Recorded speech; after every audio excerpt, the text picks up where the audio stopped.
Hello friends, welcome to our channel crypto with विशाल।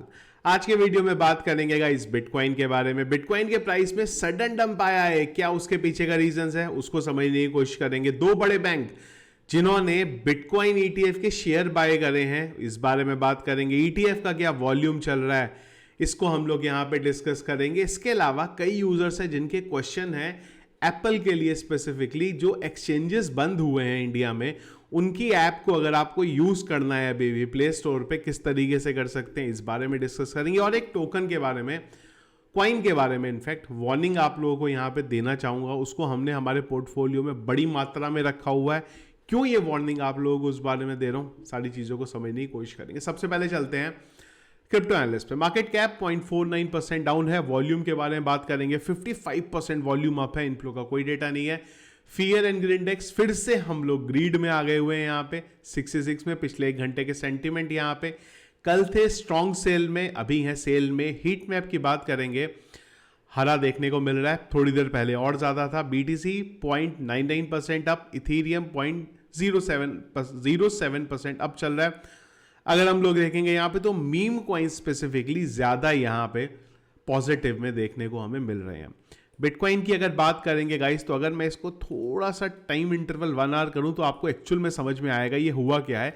अगर देखेंगे तो एक सडन बिटकॉइन के प्राइस में डंप देखने को मिला, और इसीलिए बोलता हूं कुछ और करो मत करो, टेलीग्राम को जरूर ज्वाइन करके रखो, क्योंकि अगर आप टेलीग्राम को ज्वाइन करोगे तो सारी चीजें पहले पता चल जाएंगी। टेलीग्राम पे मैंने अपडेट भी कर दिया था कि मार्केट में जो डंप है वो कॉइनबेस की वजह से, डोंट वेरी, आइडियली अप हो जाना चाहिए कुछ ही टाइम में। और अगर हम देखें तो वो डंप के बाद बिटकॉइन फिर से 62,000 के लेवल पे भी यहाँ पे आ गया। तो हुआ क्या है कॉइनबेस में, कॉइनबेस ने थोड़ी देर पहले ट्वीट डाला है, कॉइनबेस सपोर्ट ने यहाँ पे बेसिकली एक्सपीरियंस कर रहे हैं वो। मतलब आपको बता देता हूँ यहाँ पे क्या है, मे बी हार्डवेयर या फिर सॉफ्टवेयर में कुछ फेल यहाँ पे हुआ है, या तो कुछ क्रैश हुआ है सिस्टम में, जिससे रिलेटेड इन्होंने यहाँ पे ट्वीट डाला है। इस चीज़ को रिजॉल्व करने की कोशिश कर दें। आई होप जल्दी ये चीज़ जो है रिजॉल्व हो जाएगी। क्रिप्टो में या किसी भी इंडस्ट्री में जब भी सिस्टम से रिलेटेड, कंप्यूटर से रिलेटेड चीज़ें होती है, तो वहाँ पे नॉर्मल इस तरीके की चीज़ें होनी, वही यहाँ पे हुआ है, जिसका इंपैक्ट बिटकॉइन के प्राइस पे भी अभी हमें देखने को मिला है। इसके अलावा कोई भी ऐसा अपडेट नहीं है जिसपे ये सडन जो डंप आया है वो देखने को यहाँ पे मिले। बिटकॉइन के चार्ट की अगर हम लोग बात करते हैं, और मैं ना भी थोड़ा सा यहाँ पे बड़े टाइम फ्रेम में बात करता हूँ, 1 डे के चार्ट में हमने पहले भी बात करी है, 59,000 का लेवल जो है हमारे लिए इंपॉर्टेंट होने वाला है। अगर इस पे हम लोग सपोर्ट दोबारा कंफर्म करने आता है बिटकॉइन, किस तरीके से रिएक्ट करेगा वो इंपॉर्टेंट है। करंटली अगर हम लोग बात करें तो इंपॉर्टेंट बस इस चीज़ को देखिए खाली कि ये वाला एरिया के ऊपर बिटकॉइन एक बार अपनी कैंडल ब्रेक करे। और जो सबसे ज़्यादा इंपॉर्टेंट चीज़ है वो है जो ऑल टाइम हाई बनाया है उसके ऊपर वीकली या मंथली चार्ट क्लोज करता है, तो एक बुलिश मोमेंटम वहाँ पे हमें देखने को मिलता है। उस तब तक हम लोग 60 से 70,000 की रेंज में यहाँ पे घूमने वाले आने वाले कुछ दिनों के अंदर, अनटिल अनलेस कुछ बड़ा मूवमेंट देखने को मिले डाउन साइड में, अप साइड में तो अलग बात है। अदरवाइज बिटकॉइन का मोमेंटम आपको कुछ दिनों के लिए और ऐसा ही होता हुआ देखने को मिल सकता है। कल का दिन इंपॉर्टेंट रहने वाला है, सीपीआई का डेटा आने वाला है, मार्केट वॉलेटाइल रहेगा, पहले से आप लोग इस चीज के बारे में बता रहा हूं। क्या सीपीआई का डेटा आएगा वो हम लोग इस बारे में डिस्कस करेंगे। इंपॉर्टेंट सीपीआई का डेटा है एफओएमसी मीटिंग के लिए, क्योंकि वहीं से हमें समझ में आने वाला है कि रेट कट में कब होने वाली है, क्या वो सितंबर में होगी या नवंबर में होगी, या इस साल कोई रेट कट ही नहीं होने वाली है। सीपीआई डेटा काफी हद तक इन सब चीजों के बारे में हमें यहाँ पे बता देता है। इसके अलावा बात करते हैं अगर बिटकॉइन स्पॉट ईटीएफ की यूएस की क्या अभी चल रहा है, तो अच्छा रहा दिन यहाँ पे। अगर हम लोग देखते हैं 13 तारीख को किसी ने भी सेलिंग यहाँ पे नहीं करी है। फेडरलिटी ने 613 बीटीसी, बिटवाइज ने 322 बीटीसी, वैनिक ने 113 बीटीसी यहाँ पे बाय करे हैं। ओवरऑल यहाँ पे नेट पॉजिटिव रहा है 1048 बीटीसी का। ना ब्लैक रॉक ने कुछ खरीदा है, ना ग्रे स्केल ने कुछ खरीदा है, ना यहाँ पे सेल आउट किया है। सरप्राइजिंग रहा हांगकांग का दिन, क्योंकि हांगकांग में नेट जो था वो नेगेटिव गया है। यहाँ पे तीनों के तीनों ईटीएफ ने यहाँ पे अच्छी खासी जो सेल है बिटकॉइन को वो यहाँ पे किया है। तो हांगकांग से भी अब जो सेलिंग थी वो स्टार्ट हो गई। क्या एग्जैक्ट रीजन था इस चीज का, उस बारे में फिलहाल अभी कुछ आइडिया जो है वो नहीं है। अब आ जाते हैं यहाँ पे क्या चल रहा है ईटीएफ का, क्योंकि हमने ये बात करी थी, कई बार मैंने इस बारे में बात करी है कि डेटा आना शुरू हो रहा है। अभी भी कोई बड़ा नाम नहीं है। बड़े बैंक्स हैं, पर ऐसा बैंक नहीं है यूएस का जिसका नाम किसी ने सोचा ही ना हो। ऐसी कोई कंट्री नहीं देखने को मिली है जिसका नाम अभी तक किसी ने सोचा ना हो। जल्दी ही आपको नाम देखने को मिलेंगे। तो पहला है यहाँ पे स्विस बैंक, यूबीएस जो वहाँ का लार्जेस्ट बैंक है, वो यहाँ पे black rock spot bitcoin ETF के शेयर होल्ड कर रहा है। डिस्क्लोज जो अपना ये पोर्टफोलियो कर दें उसमें चीज़ें देखने को मिली है। दूसरी चीज़ आई है कनाडा से निकल के। कनाडा में भी अगर हम लोग देखेंगे तो थोड़ा अलग सा माहौल है। एक तरफ नेगेटिव है, लोग ट्रेड कर रहे हैं, पर ओवरऑल अगर हम लोग देखेंगे तो नेगेटिव है। वहाँ का जो फोर्थ लार्जेस्ट बैंक है वो भी यहाँ पे बिटकॉइन ईटीएफ को होल्ड कर रहा है, और ये 3 जगह टोटल बिटकॉइन ईटीएफ को जो है होल्ड कर रहे हैं। तो अगर ओवरऑल देखें ना तो इंटरेस्टिंग वर्ल्ड वाइड चीज़ें देखने को मिल रही हैं जब से ईटीएफ आया है। बड़े बैंक्स हैं जो बिटकॉइन को होल्ड कर रहे हैं। अभी इससे बड़ा बुलिश क्या चीज़ चाहिए आपको कि बैंक्स बिटकॉइन के ईटीएफ को यहाँ पे होल्ड कर रहे हैं। फोमो है हर जगह, रिटेल पब्लिक में कुछ टाइम पहले हो फोमो था, और अब जो इंस्टीट्यूशंस हैं उनके अंदर यहाँ पे फोमो चल रहा है, स्पेसिफिकली बैंक में, कि कहीं भी बिटकॉइन हाथ से हमारे छूट ना जाए, उससे पहले ईटीएफ में इन्वेस्ट करना यहाँ पे शुरू करते रहो। अब बात करते हैं, कई सारे यूजर्स के क्वेश्चन आए थे कि एप्पल में स्पेसिफिकली हम लोग यूज नहीं कर पा रहे। कूकॉइन आ गया इंडिया में, बाइनेंस आ गया है, बाकी एक्सचेंजेस भी आपको आते हुए देखने को मिल ही जाएंगे, पर मेजरली जो हमारी ऑडियंस है वो 3 प्लेटफॉर्म यूज करती है, बाइनेंस, बाइबिट और एमईएक्सी। एमईएक्सी और बाइबिट अगर आप यूज करते हो तो दोनों के लिए आप एक प्रोसेस कर सकते हो।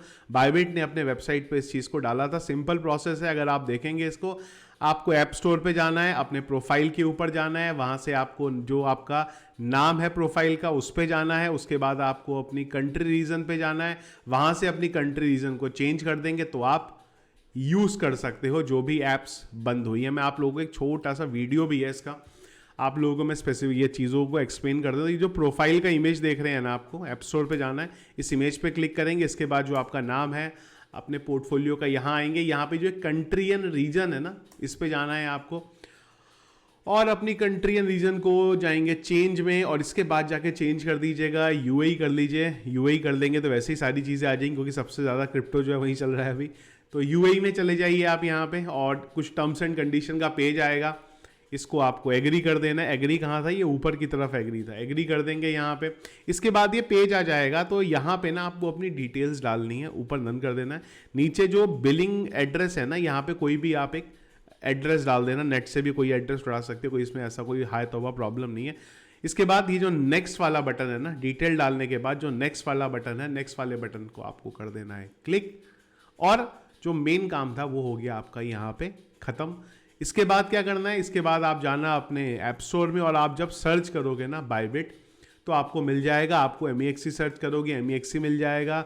जो भी एक्सचेंजेस बंद हुए हैं वो सारे एक्सचेंजेस आपको यहाँ पे मिल जाएंगे। मैं आपको बाइबिट के लिए स्पेसिफिकली ये दिखा रहा था, या फिर अगर आप नई एप्पल आईडी बनाना चाहते हैं तो वो भी आप यहाँ पे बना सकते हो। तो सिंपल प्रोसेस है, इस तरीके से आप यूज़ करना चाहो तो इसको यूज़ कर सकते हो। अब आ जाते हैं कौन सा वो टोकन है जिसके बारे में आप लोगों को मैं वार्निंग दे रहा हूं। तो आप लोगों को ना मैं थोड़ा सा पीछे लेके चल रहा हूं। आप लोगों को याद होगा हमने टिया के बारे में बात करी थी। हमने टिया को अराउंड $3 के नियर अबाउट, $3-4 के नियर अबाउट जो है, $2 या $3 के नियर अबाउट उठाया था फर्स्ट टाइम। वहां से $20 तक गया है, 10x का प्रॉफिट देके गया। पर हुआ क्या, उसके बाद टिया का प्राइस नीचे आने लगा। मैं भी बुलिश हूं टिया के बारे में, पर आपको एक चीजें जो है यहाँ पे समझाने की कोशिश कर रहा हूँ। टिया का प्राइस पंप होने के पीछे का रीजन था स्टेकिंग, और जो एयर ड्रॉप आए थे वो वहां से टिया के प्राइस में हमें रैली देखने को मिली। वो चीजें खत्म हुई, प्राइस जो था फिर से नीचे आने लग गया। सेम चीज है इस बार टॉन के बारे में। यहाँ पे टॉन मैंने पहले भी बोला है, मैंने टॉन के बारे में बहुत ज्यादा बुलिश हूं मैं, और इस बार मेरा सबसे बड़ी बेट टॉन के ऊपर है। टॉन के बहुत सारे प्रॉब्लम हैं, पर उसके बाद भी मैं एक रिस्क लेने को तैयार हूं इस बार टॉन के बारे में। नए नए प्रोजेक्ट टॉन के बारे में लॉन्च हो रहे हैं यहाँ पे, उन्हीं सबसे टॉन का प्राइस बढ़ रहा है। अगर हम लोग देखें तो $3 का हमने टॉन लिया था, $3 की रेंज में $60 आ गया, डबल टॉन यहाँ पे हो गया हुआ है। तो समझाना बस आप लोगों को यही चाह रहा हूं मैं यहाँ पे कि टॉन का प्राइस अभी बढ़ रहा है जिस रीजन की वजह से, वो है उसके ऊपर जो एप्लीकेशंस बन रही हैं। मैंने जब आप लोगों को टॉन के बारे में बताया था, सबसे प्राइमरी रीजन था वहां पे टेलीग्राम का आईपीओ आना अगले साल, और जो टॉन के इकोसिस्टम में डेवलपमेंट हो रहा है। पर वो डेवलपमेंट अभी इतना ज्यादा हो रहा है कि प्राइस का मूवमेंट एकदम से बढ़ रहा है। अगर आप देखो पिछले 7 दिनों में ये 20% पंप है, पिछले 90 दिनों की बात करोगे तो 132% पंप है। तो एकदम से प्राइस में यहाँ पे पंप देखने को मिला। अगर आप स्पॉट में बाई कर रहे हो टॉन को, कोई दिक्कत नहीं है, पर अगर आप फ्यूचर में हो लॉन्ग में, थोड़ा समझ के लेना, क्योंकि इतने पंप के बाद ना थोड़ा प्राइस नीचे भी आएगा इसका। थोड़े दिन पहले फोर की सीरीज में भी यहाँ पे आ गया हुआ था। आने वाले टाइम में मैं ये नहीं बोल रहा हूँ कि टॉन का प्राइस बढ़ेगा नहीं, मैं बस इतना समझाना चाह रहा हूँ आपको कि अगर फ्यूचर ट्रेड ले रहे हो टॉन की ना, थोड़ा संभल के आप यहाँ पे रहना कि जब इतने एप्लीकेशन डेवलपमेंट हो रही है टॉन पे, तो थोड़े टाइम के बाद वो एकदम से लिमिट एक्सीड होती है, सैचुरेशन पॉइंट पे आता है, फिर थोड़ा सा प्राइस जो है नीचे आना यहाँ पे टॉन का शुरू होगा।